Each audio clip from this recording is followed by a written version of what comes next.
اب یہ خلافت راشدہ کی نمائندہ مثال کیا ہے؟ وہ 30 سال سنن نبی داؤد میں 4646، جامعہ ترمذی میں 2226 اور مسند امام احمد میں 18430 نمبر حدیث جلد 4 صفحہ 273 پہ موجود ہے۔ ان ساری احادیث کا لب لباب یہ ہے کہ آپ صلی اللہ علیہ وسلم نے فرمایا میرے بعد خلافت علی منہاج النبوہ 30 سال تک رہے گی۔ کتنے سال؟ 30 سال۔ یہ غیبی خبر ہے۔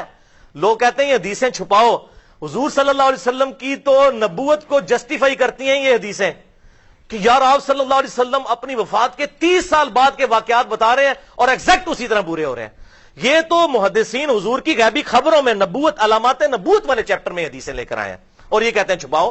یہ تو بتانے کے لیے تھیں، چھپانے کے لیے ہوتی تو علامات نبوت میں کیوں آتی کہ دیکھو ہمارے نبی وہ ہیں جنہوں نے 30 سال 40 سال 50 سال بعد تک کے واقعات ٹائنیز ڈیٹیل تک بتا دیے۔ یہ نبی بتا سکتا ہے جس کے پاس اللہ کی طرف سے غیبی خبر آتی ہے۔ تو فرمایا 30 سال تک خلافت علی منہاج النبوہ رہے گی، حوالہ میں دے چکا۔ اور پھر آپ صلی اللہ علیہ وسلم نے فرمایا اس کے بعد کاٹ کھانے والی ملوکیت کا دور شروع ہو جائے گا، اور پھر اس کے بعد جابر حکمرانوں کا دور شروع ہو جائے گا، اور پھر اس کے بعد الٹیمیٹلی خلافت علی منہاج النبوہ قائم ہوگی، یعنی قرب قیامت میں امام محمد مہدی کی جو ابو داؤد میں اور مسند احمد میں احادیث موجود ہیں۔ حق تو یہ ہے کہ بنو امیہ کی اپنی حکومت شریر ترین بادشاہت ہے، کاٹ کھانے والی ملوکیت حضور نے فرمایا اور حضرت سفینہ نے مہر لگا دی۔ حضرت سفینہ نے یزید کا زمانہ نہیں پایا، اس سے بھی 15 سال پہلے فوت ہو گئے۔ بنو امیہ کی حکومت کو کہا شریر ترین بادشاہت، اور معاملہ بالکل کلیئر کر دیا۔ الحمدللہ رب العالمین والعاقبۃ للمتقین والصلاۃ والسلام علی سید الانبیاء والمرسلین، اما بعد قال اللہ تبارک وتعالی فی کلام المجید والفرقان الحمید وقل جاء الحق وزهق الباطل ان الباطل کان زہوقا، صدق اللہ العظیم۔ معزز سامعین، آپ نے انجینئر مرزا محمد علی کا کلپ سنا جس میں وہ حدیث سفینہ کی وضاحت کرتا ہے، اور اسی حدیث سفینہ کو اس نے اپنے اس ریسرچ پیپر واقعہ کربلا کا حقیقی پس منظر، اس میں بھی اس نے اس کو نقل کیا اور بیان کرتے ہوئے کہتا ہے کہ رسول اللہ نے فرمایا کہ میرے بعد خلافت علی منہاج النبوہ 30 سال تک رہے گی، اس کے بعد کاٹ کھانے والی ملوکیت شروع ہو جائے گی۔ اور اس نے اس روایت کا مصداق اول حضرت سیدنا امیر معاویہ کو ٹھہرانے کی کوشش کی ہے۔ تو آج میں اپنے سامعین کے سامنے مرزا کی اس مکمل بات کا جواب پیش کروں گا۔ تو سب سے پہلے اس نے یہ کہا کہ حدیثیں چھپاؤ نہیں بتاؤ، حدیثیں چھپاؤ نہیں بتاؤ۔ تو میں مرزا سے یہ کہنا چاہتا ہوں کہ اگر علماء کرام نے حدیثوں کو چھپانا ہوتا تو وہ کبھی بھی ان کتب کے تراجم نہ کرتے۔ انہوں نے تراجم کیے ہیں تو آپ جیسے لوگ پڑھ رہے ہیں، ورنہ آپ تو ایک سطر بھی پڑھنے کی لیاقت نہیں رکھتے۔ تو حدیثوں کو چھپا کون رہا ہے اور بتا کون رہا ہے، اس بات کی وضاحت انشاءاللہ آگے چل کے سامعین کے سامنے ہو جائے گی۔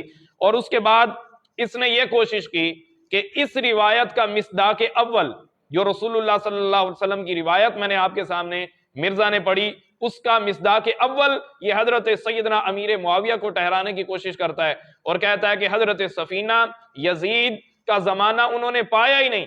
حضرت سفینہ رضی اللہ تعالی عنہ نے، وہ تو اس کی حکومت سے 15 سال پہلے فوت ہو چکے تھے۔ تو آئے سامعین، اس بات کی بھی میں وضاحت اپنے سامعین کے سامنے کرتا ہوں۔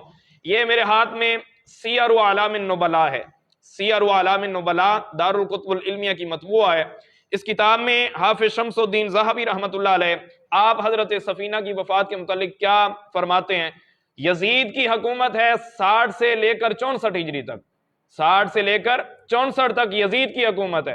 تو امام شمس الدین ذہبی رحمۃ اللہ علیہ فرماتے ہیں حضرت سفینہ کے متعلق، فرماتے ہیں توفی بعد سنۃ 70، فرماتے ہیں کہ حضرت سفینہ کی وفات ہی 70 ہجری کے بعد ہوئی ہے۔ تو وہ تو یزید کی حکومت کے 6 سال بعد تک زندہ رہے ہیں۔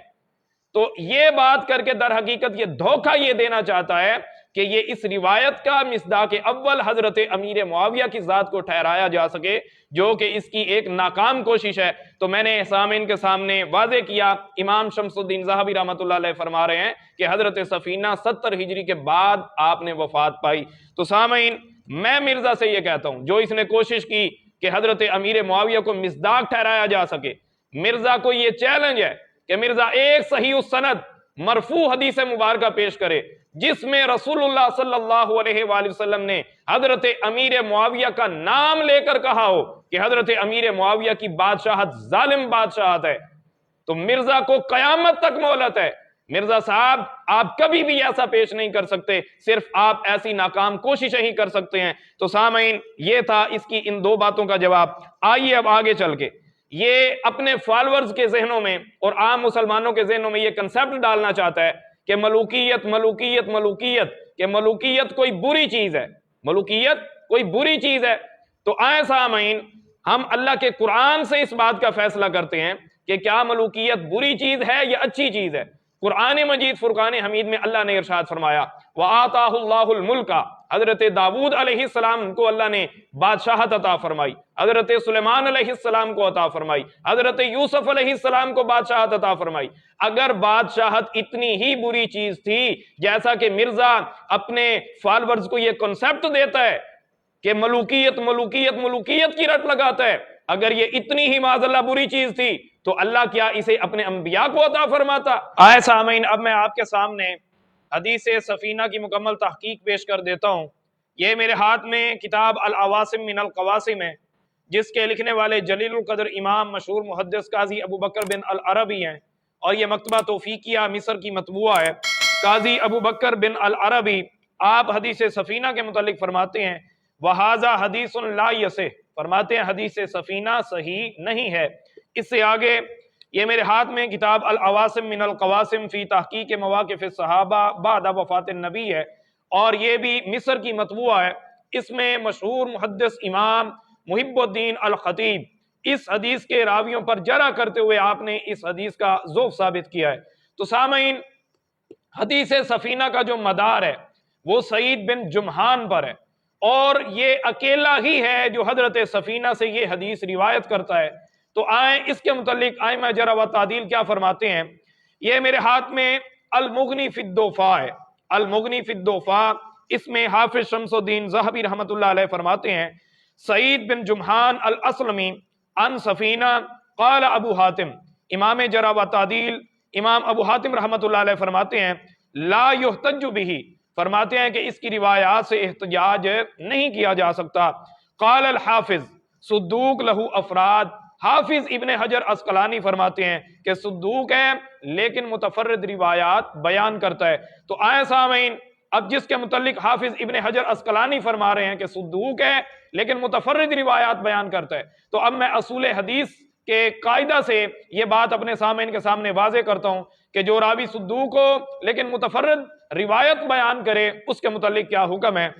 یہ میرے ہاتھ میں میزان الاعتدال ہے، میزان الاعتدال، اس کتاب میں حافظ شمس الدین ذہبی رحمۃ اللہ علیہ آپ فرماتے ہیں وَإِن تَفَرَّدَ الصُّدُوقُ وَإِن تَفَرَّدَ الصُّدُوقُ يُؤَدُّ مُنْكَرًا، فرماتے ہیں جب صدوق راوی متفرد روایت بیان کرے تو اس کی روایت جو ہوگی منکر ہوگی۔ تو سامعین دیکھیں یہ تو تھی اس حدیث کی مختصر تحقیق جو میں نے آپ کے سامنے پیش کی، اور جو یہ مرزا آپ کے سامنے بیان کر رہا تھا اور اس کا مصداق حضرت امیر معاویہ کو اس نے ٹھہرانے کی کوشش کی، وہ حدیث کیا ہے؟ کمزور ہے، ضعیف ہے۔ اب میں اپنے سامعین کے سامنے ایک صحیح حدیث رسول اللہ کی پیش کر دیتا ہوں، اور پیش بھی میں مرزا کی پسندیدہ شخصیت جس کو محدث عرب و عجم کہتا ہے ان کی کتاب سلسلہ احادیث صحیحہ سے پیش کرتا ہوں۔ شیخ البانی انہوں نے حدیث مبارکہ اپنی اس کتاب میں نقل کی ہے ان ابن عباس قال قال رسول اللہ صلی اللہ علیہ وآلہ وسلم اول هذا الامر نبوۃ ورحمہ ثم یکون خلافۃ ورحمہ ثم یکون ملکا ورحمہ۔ سامعین ذرا رسول اللہ کی حدیث مبارکہ کے الفاظ دیکھیں، رسول اللہ فرما رہے ہیں ثم یکون ملکا ورحمہ، ملکا ورحمہ۔ اب جو مرزا ثابت کرنے کی کوشش کر رہا تھا، جن کی بادشاہت کو اس نے ظالم بادشاہت ثابت کرنے کی کوشش کی، ان کے متعلق رسول اللہ کیا فرماتے ہیں؟ اب ذرا ترجمہ سماعت کریں۔ سیدنا عبداللہ ابن عباس سے روایت ہے، رسول اللہ نے فرمایا اس معاملے کی ابتدا نبوت و رحمت سے ہوئی ہے، اس کے بعد خلافت و رحمت ہوگی، اور پھر بادشاہت و رحمت ہوگی۔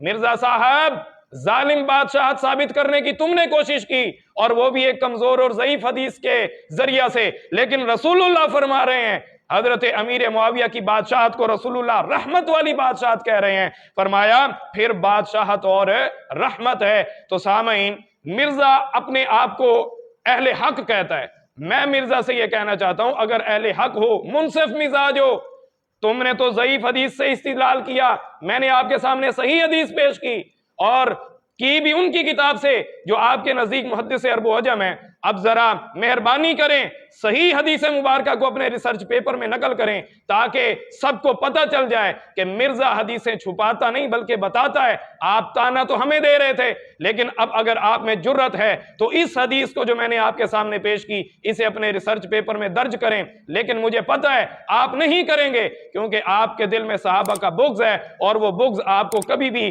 یہ صحیح حدیث اپنے ریسرچ پیپر میں درج نہیں کرنے دے گا۔ تو سامعین، میں نے آپ کے سامنے حدیث سفینہ کی وضاحت کی، اور ایک صحیح حدیث حضرت امیر معاویہ کی بادشاہت کے متعلق رسول اللہ کی پیش کی، اور انشاءاللہ مرزا کے ان تان کا علمی و تحقیقی جواب دیتے رہیں گے، اور انشاءاللہ آئندہ آنے والی نشست میں مزید حدیث سفینہ کی میں وضاحت کروں گا۔